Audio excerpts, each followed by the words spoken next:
آج کس منہ سے تم اسلام کی ترقی کی بات کرتے ہو؟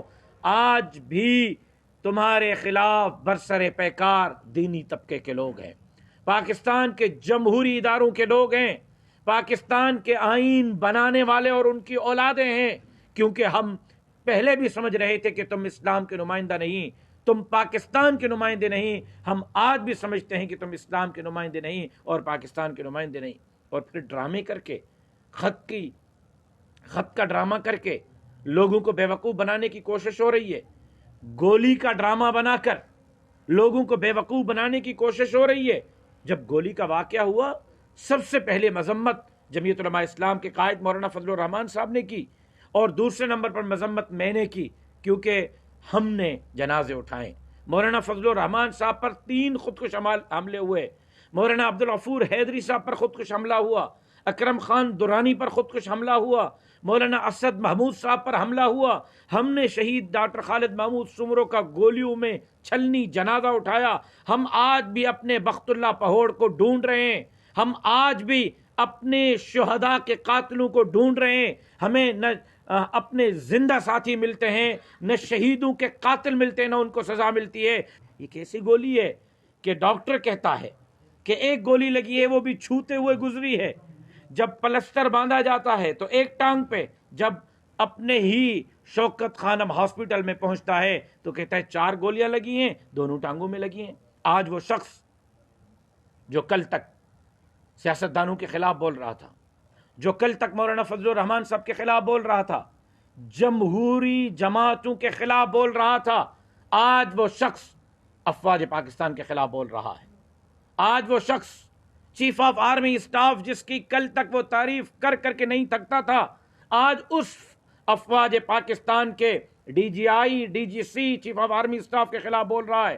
اگر ہماری فوج نہیں ہوگی پھر کس کی فوج ہوگی؟ فوج کے ساتھ تو ڈنگے کی چوٹ پر نظریاتی اختلافات ہم نے کیے ہیں، لیکن دائرہ کار کے اندر رہتے ہوئے کیے ہیں۔ اگر سازش امریکہ نے کی تھی تو امریکہ کا نام کیوں نہیں لیا؟ اگر سازش امریکہ نے کی تھی تو امریکہ کے خلاف تقریریں کیوں نہیں کی؟ جن کے خلاف آپ تقریریں کر رہے تھے، جن کا نام لے لے کر آپ گالیاں دے رہے تھے، ہم تو کہتے ہیں کہ ہاں ہم نے تمہارے خلاف تحریک چلائی ہے، کوئی بیرونی سازش نہیں، ہاں کوئی بیرونی ایجنڈا نہیں۔ پاکستان کے سیاسی قوتوں نے تمہیں اقتدار سے نکالا ہے۔ کیوں؟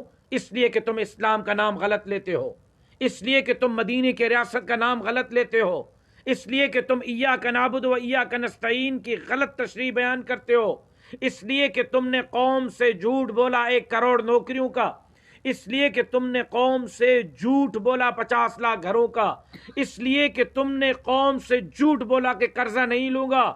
70 سال میں عامر اور جمہوری حکمرانوں نے جو قرضہ لیا، تم نے 3.5 سال کے دور حکومت میں 70 سال کے قرضے کو پیچھے چھوڑا۔ تم نے 3.5 سال میں 70 سال سے بڑا قرضہ لیا۔ تم نے فاٹف کے شرائط مان کر پاکستان کو آئی ایم ایف کا گروی بنایا، تم نے state bank I M F کے حوالے کی، تم نے انڈے کٹے مرغیوں سے سکون قبر تک قوم کو پہنچایا۔ پاکستان کے اخبارات نے خبر لکھی ہے اور انہوں نے کوٹ کیا ہے اسرائیل کے اخبار کو، کہ اسرائیل کے اخبار میں خبر چھپی ہے کہ عمران احمد خان نیازی پر اس لیے گولی چلائی گئی کہ عمران احمد خان نیازی اسرائیل کا حامی تھا، اس کے دل میں اسرائیل کے لیے اندر تھا، جو ہم کہتے تھے کہ یہ اسرائیل کا ایجنٹ ہے، اس وقت کوئی ماننے کے لیے تیار نہیں تھا۔